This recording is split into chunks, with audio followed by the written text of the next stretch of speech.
So this session is focused on digital equity and not just the problems that surround this digital divide, but successful strategies for addressing it. There was a recent article in the New York Times titled "Digital Divide is Wider Than We Think," study says. And in it, they quote the FCC numbers that suggest 24.7 million Americans don't have access to broadband, which then was in some ways overshadowed by a Microsoft report that states that 162.8 million Americans do not use the internet at broadband speeds. And that this discrepancy is particularly stark in rural areas. We believe that in order to address both urban underserved and rural underserved or unserved, that we have to partner in some new ways that bring together public sector and private sector companies and communities in imaginative ways, and that in particular are sort of localized depending on the interests, the needs, the aspirations of a given community. And the panel up here will be addressing that today. And let me just take a moment and introduce them. Skyler Ditchfield is the CEO of GeoLinks. They were noted as the fastest growing B2B internet service provider in California. And Inc. magazine noted that they were the #5 fastest growing telecommunications company in America.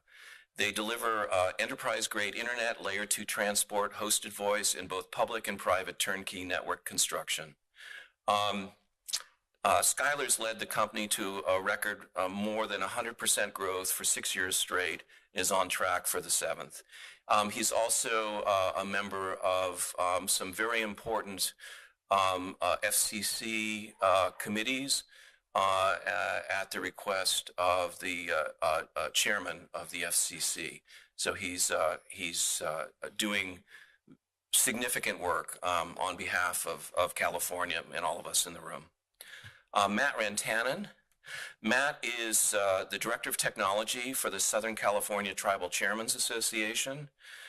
He assists tribes with technology development, ranging from broadband network design, radio station applications, tribal administration technologies, to technology policy development. He also serves on the FCC Commission Native Nations Broadband Task Force as his second term, and he's the co-chair on the National Congress of American Indians Technology and Telecommunications Subcommittee, as well as a related task force. He's a board member on the Arizona State University's American Indian Policy Institute, and he sits on the Tribal Advisory Council to the State of California for the Broadband Council and the California Office of Emergency Services. He's been called a cyber warrior for tribal broadband, and he's a very significant advocate for net neutrality and tribal priority for spectrum over tribal lands. Sunne Wright McPeak. Sunne is the CEO of the California Emerging Technology Fund, and the CETF is a nonprofit dedicated to accelerating the deployment and adoption of broadband and information technology to close the digital divide in California. For 3 years prior, Sunne was the secretary of the California Business, Transportation, and Housing Agency, where she oversaw the largest state agency, things like Caltrans, the Department of Motor Vehicles, housing, business regulatory departments, programs for tourism, film, trade, and small business. She also was the president and CEO of the Bay Area Council, an employer-led policy organization promoting regional economic prosperity, and she served for more than 15 years as an elected member of the Contra Costa Board of Supervisors and was president of the California State Association of Counties. Steve Hooter is the director of the Network Startup Resource Center at the University of Oregon, and he's also a research associate at the University of Oregon. He's worked with thousands of network engineers, scientists, and internet technology developers in more than 100 countries to help build internet infrastructure and establish international partnerships in support of research and education.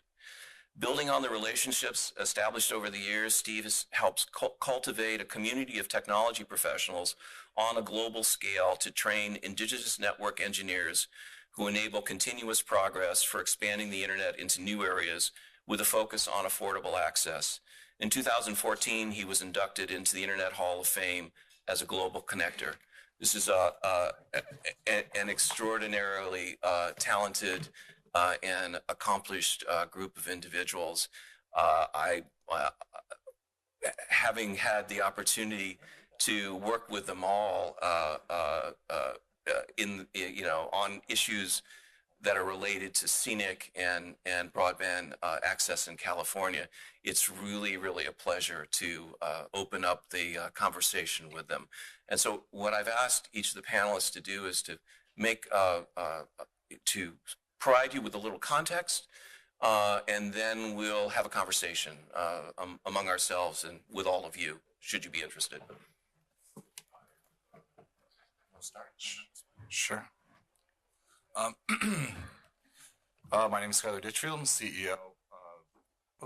There we go. CEO of GeoLinks. Like Lewis mentioned, we're primarily a B2B and business to government internet service provider.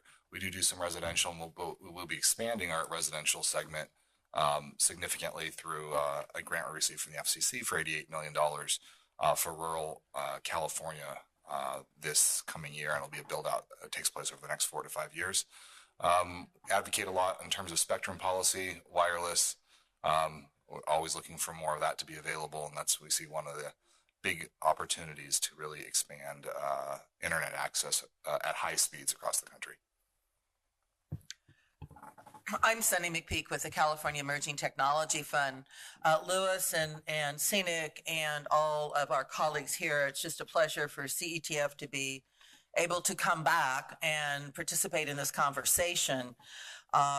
The introduction that Lewis gave said our mission is to close the digital divide in California. That was assigned to us by the California Public Utilities Commission out of mergers in 2005. We viewed our role as a catalyst, get in, get out, and try to institutionalize the digital inclusion ethics and strategies in other institutions. And it has been really a pleasure to work with CENIC as such a foundational partner and organization that's going to exist long after CETF has sunsetted.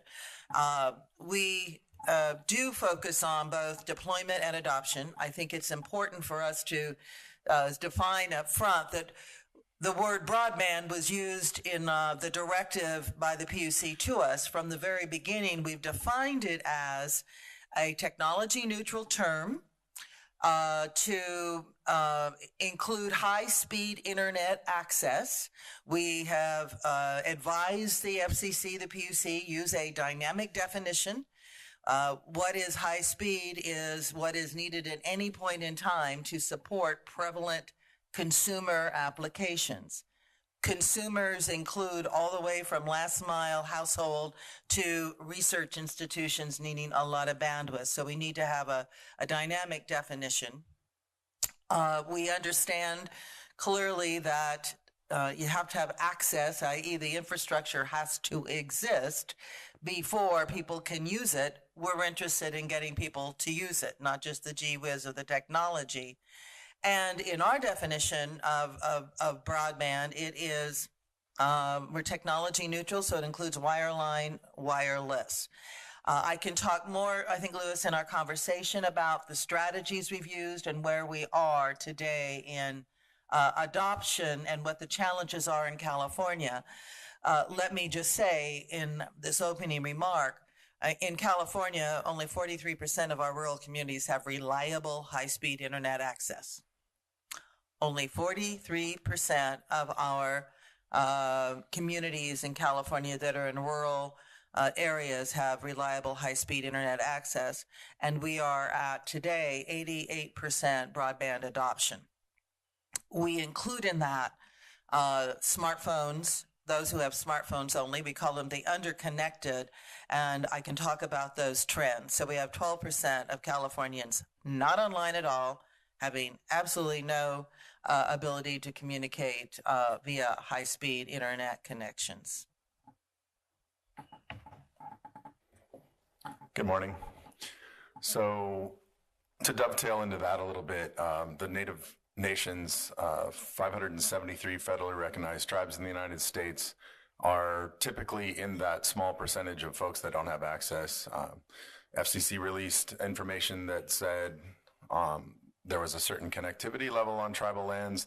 The GAO report that came out at the end of last year shot that down. And I might have been responsible for part of that, but interview with the GAO.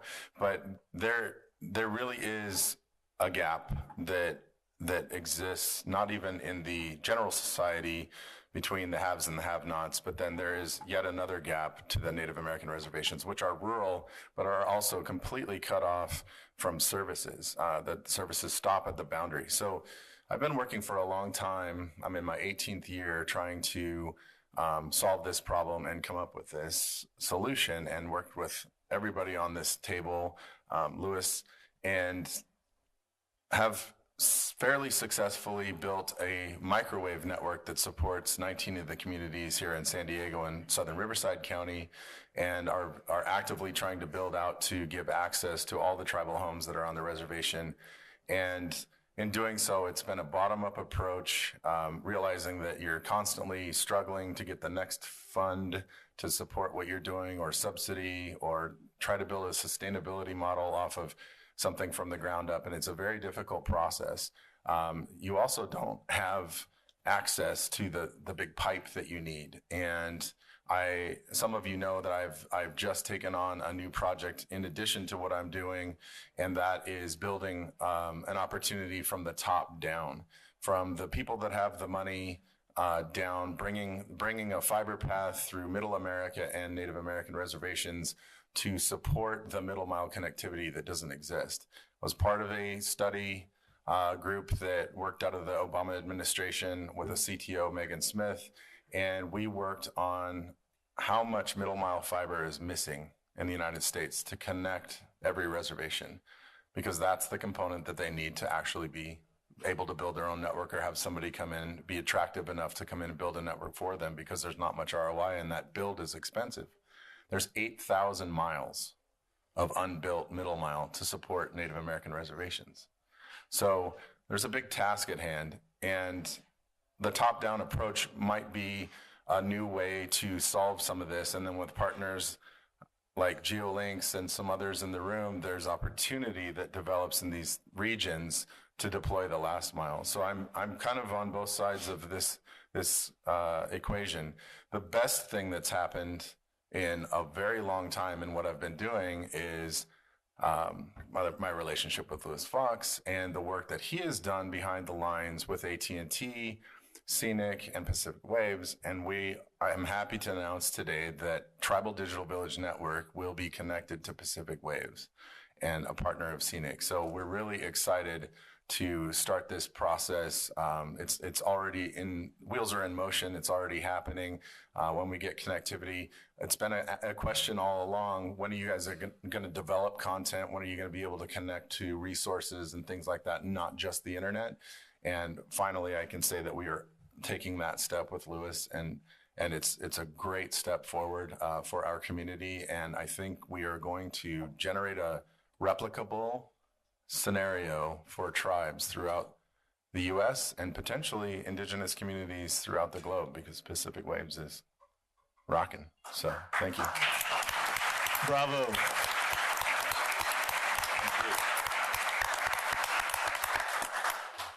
So, as Matt indicates, indigenous communities and many others around the world, if we look at the couple hundred, countries out there, roughly half of the globe has reasonable internet access, and the other half simply doesn't. And it usually does boil down to the developments in the last, couple decades, where we've had the metro areas where there's, more wealth, more disposable income, more infrastructure, and the easier half of the world to connect in essence. And when you get out into the rural areas where, power is a challenge and viable business models are a challenge and a whole range of other things, lack of, discretionary income or big providers that look at a market of a few thousand people in villages and say, we don't see the return on that, so we're going to go somewhere else. And that spawned a movement of some community networks and some of the kinds of things that Matt's been doing with the tribal communities in the U.S. And so in my group, NSRC, the roots actually go back about 28, 29 years. A professor at MIT, John Clenson, and a network engineer in Portland, Oregon, Randy Bush, had teamed up trying to provide assistance to places in the world that had no internet connectivity, and they were, active in the science community. So that was kind of their target, working with universities in the early days. And that spawned a whole movement, in other countries about wanting to connect to, at that time, NSFNet. And so coincidentally, there was a guy named Steve Goldstein. Some of you may know him and remember him. He had come over from NASA to NSF, and part of his portfolio was dealing with these requests on effectively internationalizing NSFNet. So he knew Clenson, and he reached out and said, guys, I need help. We've got all these U.S. scientists trying to go do paleontological work in Mongolia and all kinds of other things and can't get data back home. We want to work with other countries to start bringing in connections. And so that's really what spawned NSRC. And then over the years of working on these challenges, we really came to realize that, at the end of the day, the networks and the internet is made of people. It's not just routers and switches and data centers and servers and the technologies change, the protocols change. We started with FidoNet, UUCP, satellite IP links, tin cans and wet string, anything that would work. And then today, of course, we've got, this, super high speed, connections, interconnecting the global network research and education fabric. So what we learned was that focusing on the people and helping and enable a good local workforce is vital for enabling the infrastructure that the science community and others can then use. So we honed on, a combination of targeted training and what we call direct engineering assistance. So we may be asked, and it's always been a request-driven model. That's a fundamental principle for us, is listen first. What are local folks asking for so that we can be sure we're helping them address the right problems?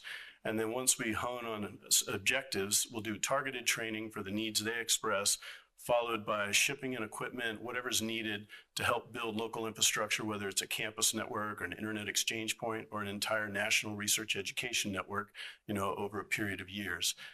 So that's more or less where we've come in with this. Yeah. Thank you. Thank you all. I'd sort of like to dive into the title part of our talk and hear from you some of the strategies that you think have been most successful or are potentially going to be successful here in California. And maybe Sunne, we'll start with you. Thank you. So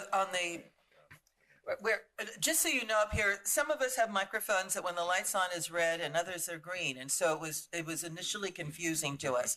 And that's why we were trying to turn on and off each other's microphone. It had nothing to do with blocking out sharing of ideas, okay? Yes. Okay, so thank you, Louis. We all come at, I think, collectively on this panel and in the audience, the deployment and the adoption challenges. They're interrelated. The more the adoption, you can actually drive deployment and sustain it. But there are different strategies that go with those two big buckets. And so on deployment, to be able to get to ubiquitous deployment, which is what we subscribe to or advocate, and the tribal lands of the 593, 109 are the federally recognized tribes in California, and they're on the edge of everything else. So they're the farthest out. need for even researchers, Steve, as you said, for ubiquitous deployment, to be able to just send back information regardless of where you're doing your geological or paleontology research is important. And then in the whole health science arena, having population information is really much more enabled if everybody's online. Okay, so let's just start there. On the deployment side, companies, ISPs have to actually be able to return investment on their capital, make a profit. We understand that, and that means in California a form of subsidy. That can be from the FCC, it can be from the PUC, which we have done. In California, we have a pretty modest pot of money for subsidy.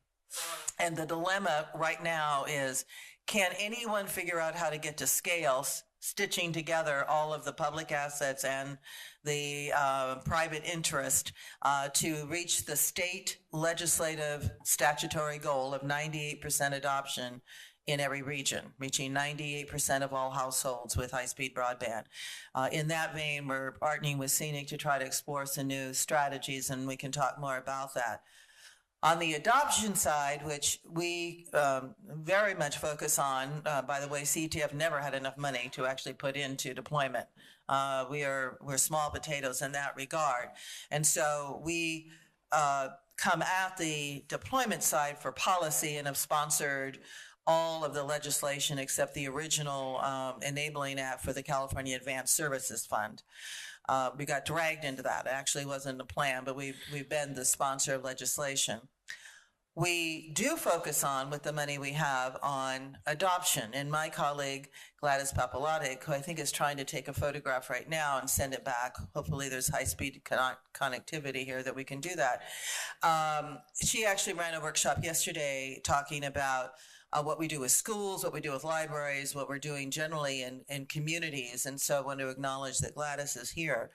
In the first decade, CETF provided grants to a network of more than 100 CBOs to train more than 830,000 people in digital literacy. We also provided grants to CBOs to get people online, an actual new verified subscription, and that we did over 274,000. Those numbers actually exceed what's been done elsewhere in most states. And that's still a drop in the bucket in California. So most recently, we have advocated much larger strategies for a partnering with companies. We have entered into memoranda of understanding with companies as they've gone through corporate consolidations. And if you read the preamble that I insist on, it talks about why we want to have a partnership with the companies, because it is far more effective if there is a public-private collaboration than government doing it alone, or the private sector who doesn't have the same kind of leverage, resources, opportunities as the public sector does. Here at CENIC a couple of years, well, last year, and then we sort of perfected it at the board retreat.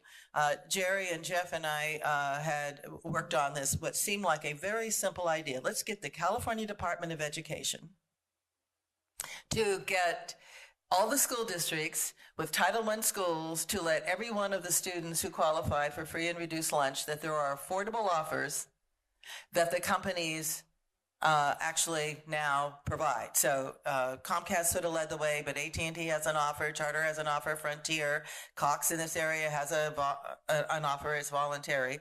And we know from our latest statewide survey that we do, and that's accepted by policymakers as the sort of the information on how many people are online, that literally 70% of people in California and more of those who are eligible for the offers don't even know they exist. So they haven't been advertised. And Jerry and Jeff can tell you that it is no small task getting the California Department of Education to actually mail out or inform all school districts about affordable offers. We're working with a number of libraries to try to distribute that information. Dr. Horrigan is going to address you later, and John is the one who sort of crystallized for us. We file it in every pleading before the FCC and the CPUC. 3 barriers to adoption. It's cost. That's number one, definitely. And that's actually what people say either in a survey or in focus groups. The second is relevance. Why should I even prioritize $15? It's usually $10 to $15 a month. Why should I prioritize that money out of my grocery money or what I'm going to use for commuting to work, et cetera, for internet? So it takes a trusted messenger, an honest broker to convey that information, a community-based organization to say, this is how it's going to save you time and money. And ironically, poor people have the least time, the least money. So technology is more transforming to low-income households than to the rest of us who don't know how we would live without it. So it can be amazingly transforming, and poor people actually are really smart, so they're actually going to adopt if they hear it from a trusted messenger. But then it takes digital literacy. You know, we still today have to have a device, whether it's a small device or one with a keyboard, to actually get online. Until we get a chip in our finger that we just hold in the air or put in a socket, it is going to take a device. And so that becomes the next hurdle. And we look to, therefore, who has devices. And the good news, which I'll close on in this answer to you, Louis, is that for the first time in over a decade, in the latest statewide poll, we actually saw a drop in those that we call the underconnected. There has been a very rapid adoption compared to other technologies in the past by low-income people with a mobile device. When they're asked, are you online with it? They usually say yes. When we then start asking them more questions about it, we will find out a lot more. So those with smartphones who have kids in school are buying data plans that cost them a lot more than if they had subscribed to a low-income offer. It runs out before the month is over, and their kid can't finish the homework. That's the reality that is going on. So we are delighted that we saw a drop in those who were online from 2017 that had a smartphone only, the underconnected, from 18% to 10% in 2019. When I see that kind of a change in data, the first thing I do is go back to the surveys and the researchers and say, are you standing behind this information? Will you put your professional reputation on the line? Because that is a huge shift in a 2-year period. But and they did, so it's their ass on the line as well as mine. And I said, so this is the testimony to why we forge public-private partnerships, why we try to institutionalize in education, in libraries, in healthcare, the promotion of getting everyone online. That strategy will work. So bottom line, we are in the business also of being really troublesome or annoying to most state agencies, to say you actually have to do something about being a part of the solution. And I think inertia is this really interesting phenomenon in physics, and it is so true in politics and bureaucracies. It's going to take, again, huge focus and concentration to get to the other 12% of Californians not online, which happen to be about 30-40% of the most disadvantaged populations are not online, but 12% of our Californians. So we know how we can do this. Be happy to answer more questions, but that's sort of the basic beginning strategies, Louis.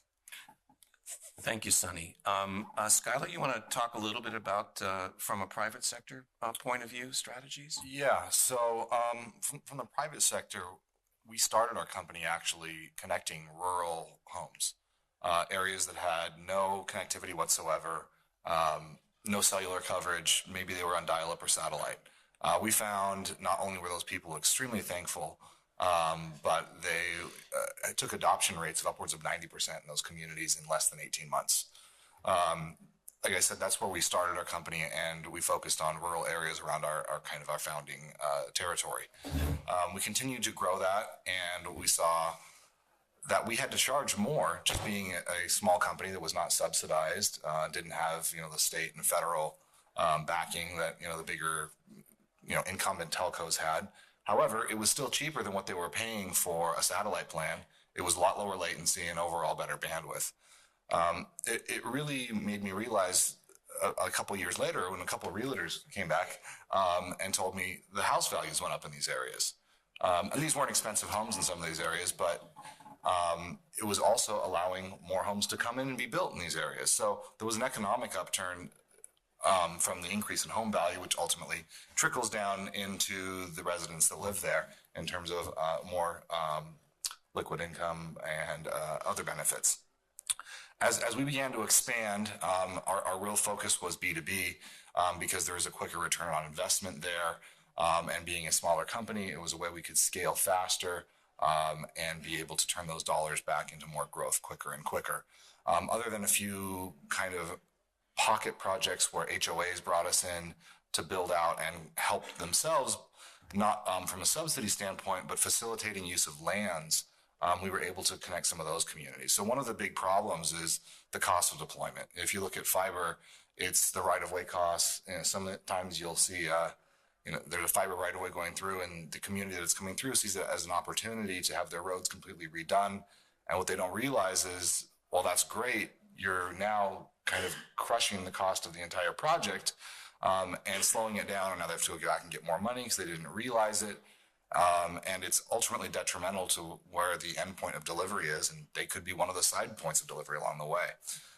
And along with fixed wireless, there's the same issue is the land rents for our tower and broadcast locations. And everyone has gotten accustomed that had rented land on traditional tower sites to cellular rates, which are exceedingly high, $2,000–3,000 a month in terms of rental, and those are not affordable for fixed access. So it was communities enabling use of land that really allowed us to come in quicker and faster. That's very important. And then as we continued to move, across the landscape, we found people were demanding, please bring internet to this area. And we said, well, we're not really a residential provider. While we do have some business class coverage in this area, people were willing to pay rates that were business rates for homes because they wanted connectivity so bad. And these weren't extremely wealthy homes or areas. They were just that pent up for demand, being on satellite services or things that were, not nearly as attractive as a fixed landline-based service. So we've constantly been asking ourselves as a company internally, how do we expand more in the residential space? And we could not see any path to doing it without either bringing in a ton of outside funding and really taking a shift in our company, which would probably mean a loss of control to a financial sponsor, which is something that's a bit scary to do because you don't know what their ultimate agenda is. And even though we've gone down that path and had significant meetings with many groups over the past few years, we ultimately never found a partner that was right for us. Then we started looking at, what other programs are available, such as CETF in California. And then we really looked at the federal program through Connect America Fund that came out here recently. I went to DC with Melissa Slauson, our VP of Government Affairs here, and we had meetings with Chairman Pai and a couple of the other commissioners and talked to them about it. And they encouraged us very significantly to participate in the Connect America Fund. And as we left, I thought, how are we going to compete? The last go-arounds went to the big major telco providers, no one else. And I sent an email to Chairman Pai, and he said, well, let me send one of my advisors out to your house and have a chat with you about it. And we sat down for a couple hours over lunch in my backyard. And he said, frankly, we didn't get the build out that we had hoped on the last go around of CAF. I believe it was $20 billion that they put out on the first time. And speeds were either overly optimistic on existing copper infrastructure. A lot of the dollars just didn't get invested. I'm not looking to throw any providers under the bus per se, but the program didn't meet the objectives that they hoped with the big guys. And there was a lot of back and forth and, more dollars needed to be put in to achieve the goals they wanted to. So he said, this go around, we'd really like to see the medium-sized providers like you guys come in. We really want to see that. We said we've been stuck between a rock and a hard place of the extremely small mom and pop providers that fill in these small gaps. And those are absolutely wonderful and required. I'm really excited to see the growth of those across America. But they're not fiscally viable for us to be able to fund into. And then we have the giant, companies at the top, and there's nobody in between. So he said, we would love you to come out and talk with the bureaus about fixed wireless. why it would be a great solution. And we went out there and we did that. We met with all the different groups, including the Connect America Fund group, and then ultimately participated ourselves. We went in with a pretty broad spectrum approach of looking at several states, of building out. We knew that from a financial model, it had to stand on its own two legs without us capturing additional business clients and capturing a fairly small number of residents in these areas. In fact, we looked at it even more pessimistically than that, is that if nobody subscribed, will this not lose our company money and sink our company, because this was a whole new ballgame for us to go into. The time frame was short in terms of how much time we had to do all this network planning. You have to make assumptions in terms of what tower space, land rent, and things like that are going to cost. And there's a significant variation across the country depending what vendor you're dealing with, what region you're going into. Like Matt knows, in tribal lands, things get very different. I actually reached out to Matt because we were looking at a lot of tribal lands because they had some of the highest subsidy dollars available. But a lot of people said, stay away. They've been burned by big telcos and they're not going to be happy. And they may charge you bigger dollars. And I thought that was a very sad thing to hear. And that's why I reached out to him. And it was a little late, unfortunately. And he came with me with a great idea. Why don't you go in and set up an MOU in advance and get the pricing set so that you could build out for these guys. So next go around, that's definitely something we want to look to do. But telecommunications providers had crossed those lands and promised things to the people there and just built through and never built out laterally. Correct me if I'm inaccurate or any of that, Matt, as well. Ultimately, we found that there was a high level of competition in a lot of the outside states, which we anticipated. And a lot of small providers got to participate, which was great. We ultimately won an $88 million award across a large portion of the eastern side of California, along with some of the Central Valley, and then a little bit of that spills over into Nevada. We did it on a model, like I said, that will stand on its own 2 feet without adding any additional customers there. We really hope not only to connect all those residents and bring affordable cost services at very high speeds. So we're targeting, or we have to deliver 100 megabits by 20 megabits. A lot of those people are probably on satellite dial-up or no services at all today. And the goal, while there's a price set by the FCC as a maximum price, our goal is to bring that down as much as possible by partnering with other entities, whether they're government, state, private enterprise, etc., in those areas. Being in fixed wireless, there's always a demand for more and more data. And while, it's great for everyone to have a gigabit, it's not realistic in the most rural areas. So as much bandwidth as we can get to them at a good quality of service is very important. I'll save for getting into spectrum and spectrum policy maybe a little bit later, but there's a lot of thoughts we have there around the utilization of the current wireless spectrum, how it could be potentially used better, where it's gone to historically, and where it's going in the future as well. Thank you, Skyler. I wanted to, while we were talking about private sector, acknowledge a project and somebody who's not on the panel, but I heard this great story yesterday from Dane Jasper, who's the CEO of CENIC, which is a fiber to the home ISP, and he was here at the conference last year and happened to sit with some folks from the Oakland school district, and recently has built out dark fiber network in Oakland. In some ways, tried to convince them that they ought to just take the fiber, but it's hard sometimes to do multi-year contracts, so he's lighting it up for them, but they have the future assured that way.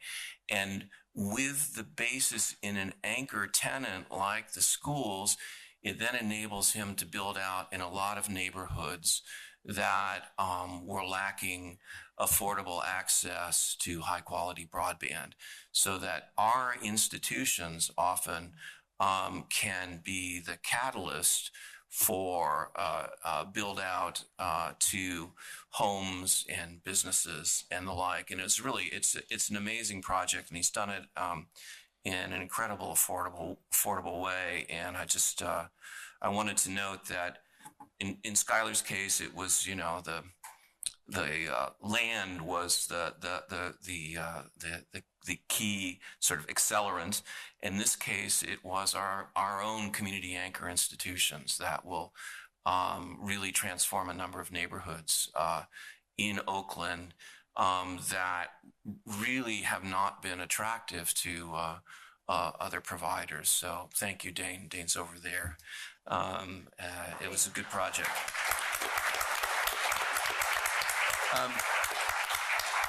Matt, how about you? What strategies do you see? I mean, remembering that there are, 109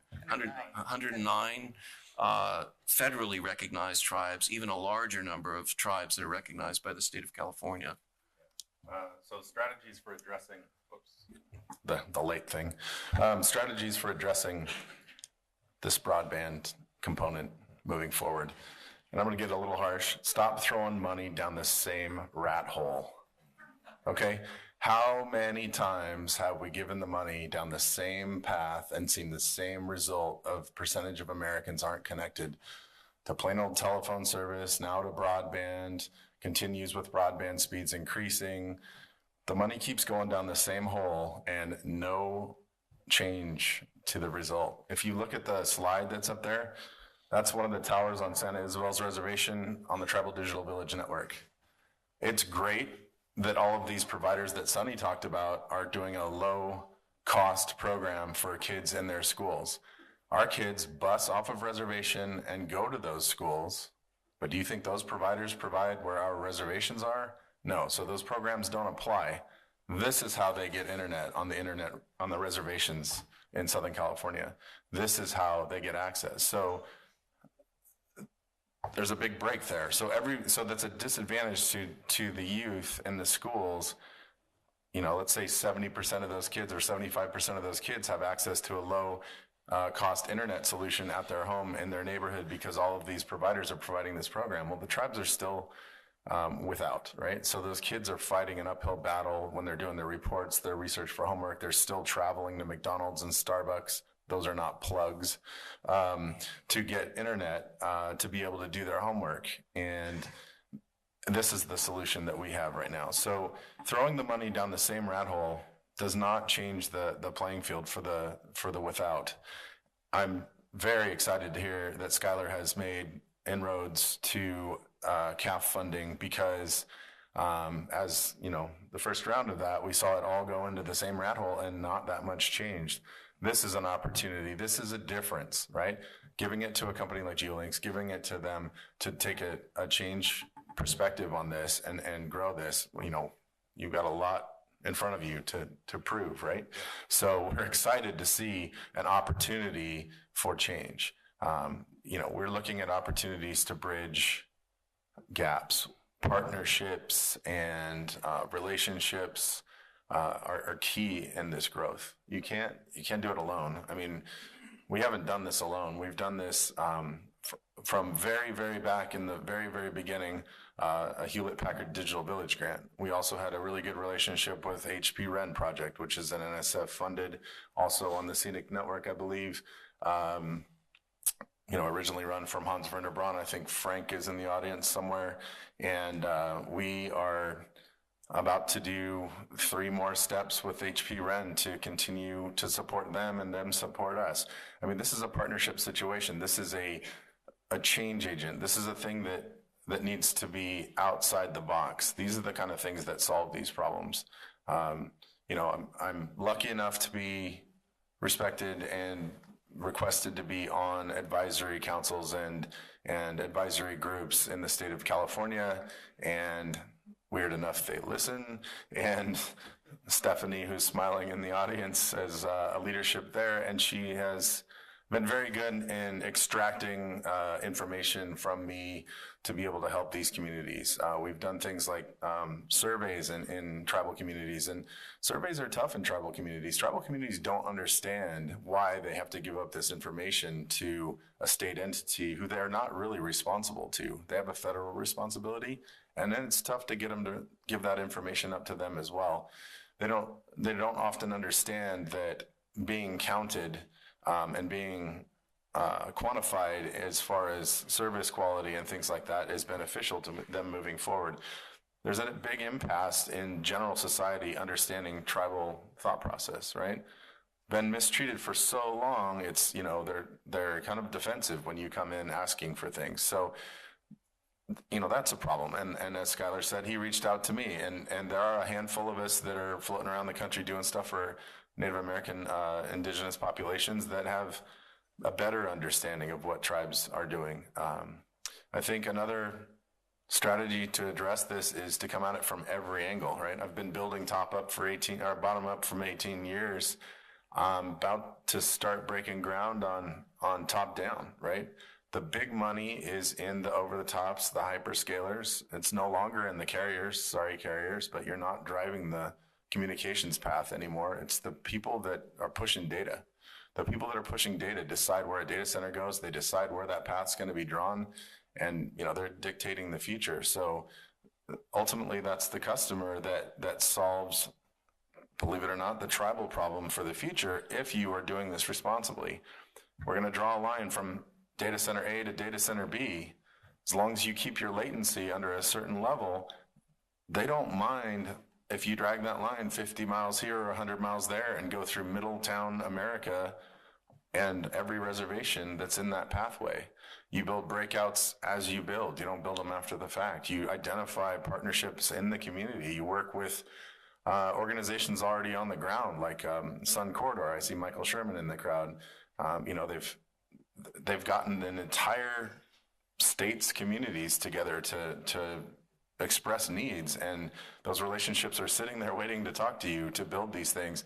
You build these opportunities along the way, and then the Skyler Ditchfields of the world come up and hang cool wireless stuff off the side of that and connect communities. So, there's a million angles to do this, and you need to use all of them.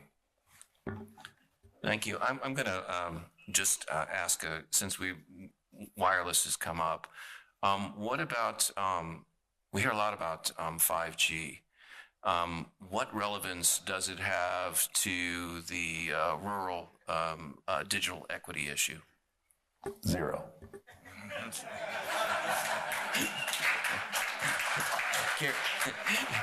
Care to expound a little bit, Matt?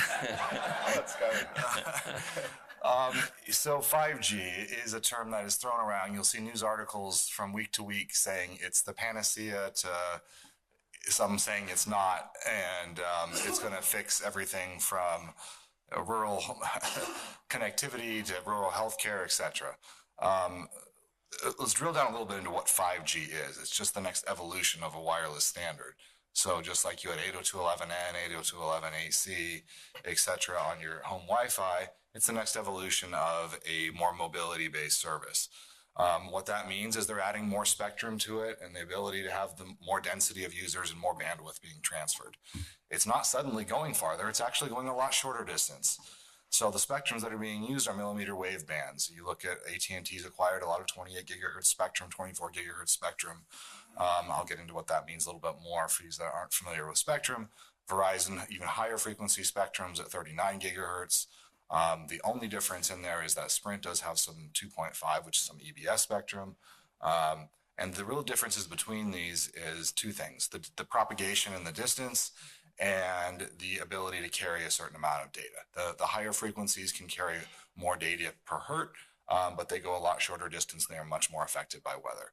Predominantly 5G is using these high millimeter wave bands that go somewhere between 400 meters and 1,000 meters, and that's about it. So what this is really doing is alleviating congestion in the dense metro areas where there's a overabundance of handsets and data consumption. It's not reaching farther. It's reaching radically shorter distances than 4G. And my concern is that this is now going to be a dump of cash into hyper dense networks in urban markets. Well, that means probably a lot less investment in the rural markets. I can't tell you, I live in a town of 140,000 people, which is in between 50 miles north of Los Angeles, not that far away. I can't tell you how many places I go that I lose complete data coverage. I was in downtown Beverly Hills for a back surgery not too long ago. At my doctor's office, no service. Downtown, no service. You put your hand in front of a 5G unit, you're blocking the signal. Plain and simple. Tree blocks the signal. Like I said, the 2.5 gigahertz spectrum, which is a lower mid-band spectrum that Sprint is using, does propagate through trees a lot better. That's similar to what your Wi-Fi is at home. And that could reach farther distances. Again, they're one of 3 carriers, but that spectrum alone does not carry a huge amount of bandwidth. They do something called carrier aggregation, which means using multiple different channels and frequencies. And I think what people are going to find for the most part is a lot of the time the new 5G standard is while running on the lower frequencies and adding a little bit more bandwidth in megabits per hertz. But the upper frequencies that are really what 5G is everyone's talking about aren't going to be reaching your handset and your device. So it's radically overhyped. I've criticized a couple friendly commissioners at the FCC and their touting of this being, a solution to rural America, and everyone needs to get out of the way and allow the broadband infrastructure to be deployed. While I'm all for that to happen, we've never seen that for fixed wireless. And I sure as hell could get a lot more done if we were getting free pole hangs and things being put up there. Yes, Matt, please. So the other component that Skyler didn't mention yet is all this extra bandwidth. Where does it go when it goes through the tower, down the cable? Needs a fiber backhaul. There isn't a fiber backhaul in rural America yet. That's the problem. That's why no connectivity exists in rural America. If there's no fiber backhaul, why would you even hang a 5G unit in rural America? You can get the data back to the rest of the world. So there needs to be fiber densification in rural America to even make this work. Not to mention there needs to be places to hang these antennas because they need to hang off of every corner, every pole, every structure that exists. And, those are sparsely populated in rural areas as well. It's not the right technology for rural, and they know it, but marketing plays a big game in this. And it also is a new product and a new concept that they can sell. They're reinventing an old thing. Steve, you have perspective on this? Well said. Sure. I will say, mobile network operators in many countries around the world have absolutely played an important and helpful role in bringing affordable access to a lot of places. And that's, what many people are using, just their mobile handsets, and they're able to get some form of coverage, often 2G, 3G, maybe a little 4G here and there in some countries now in rural areas. But the 5G chase is, as Matt says, a lot of marketing and hype right now. I've met with the CEO of SKT in Korea a couple of years ago when they were deciding to build a test platform for the Olympics, and he explained that they saw a market for places like that where there's dense gatherings, large scale sporting events, and everybody wants to stream their favorite episode of the sporting event to their friends and family back home. And those kind of places, sure, that'll be appealing, and we'll see some build out for that. But as Matt indicates, without, fiber backhaul, we're not even getting, large areas now covered now. So the number of cells and towers required to provide this 5G service is so expensive and so intense. Their debt financing, looking at, I've talked to friends in China, Japan, Korea, where they're doing it, Deutsche Telekom in Germany, and they're debt financing this stuff out 10 to 20 years to start to figure out how to even do it. And so based on the economics that we're talking about in rural areas, no chance it's going to show up anytime soon. Yes. We do have a perspective on 5G. First of all, you all have to understand that there's no technology that solves government stupidity or bureaucratic inertia. I mean, it's simply not going to happen. So you have to drive with policy. And, Matt, you referenced Stephanie Tom, who's staff to the California Broadband Council. So we really are trying to forge an understanding in California about that policy that essentially embraces ubiquitous broadband deployment and adoption. And in 2016-17, when we were advancing the Internet for All Now Act, that got so hijacked in the middle that it was, in the end, it was barely acceptable to us. The legislators were saying back to us, but 5G is going to solve all these problems. Literally, we had to overcome that kind of statement from policymakers because they had been lobbied by those, advocating for 5G and getting government out of the way, et cetera. Gladys has actually put together a really good briefing booklet on 5G, so you can come to us if you'd like to see all the recent articles, and there's more articles every day about improvements in it. everything you've just heard is a brilliant tutorial on 5G. What our perspective is that we really want to learn and embrace new technologies, understand their constraints, be able to accelerate deployment for those a whole variety of technologies that can address problems and still not leave behind those who are in rural communities and those who are poor. And that takes a commitment, a policy commitment. Most recently, the city of San Jose, to our surprise, came to CETF after a national, well, actually an international consulting firm was engaged to help them with their 5G deployment and the fees that they have contractually. Now they will receive, they've contractually entered into agreements for 5G deployment, yes, on light poles, municipal facilities, so they don't have to go through a regulatory body. That's why there is, all the 5G companies are living in the city halls of large cities in California. And the city of San Jose very thoughtfully put together a digital inclusion fund. So they're taking the fees from the pole attachments, yes, using some of those to help support city staff to facilitate the deployment.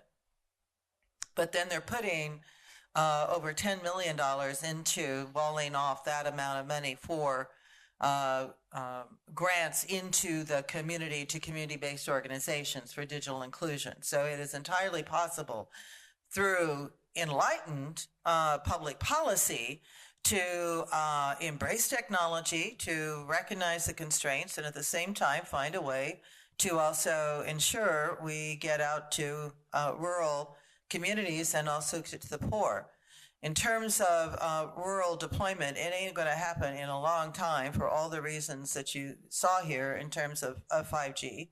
There is the fiber backhaul issue, the short distances. There is also, and believe me, this is going to be no small task, the migration of handheld devices as companies merge and go from one platform to another. It is a nightmare. And we are focused on it, deep in discussions with several companies about how this is going to happen in order not to have a device you work today, not work tomorrow. So we have time for a couple of questions from all of you. Yes, Don.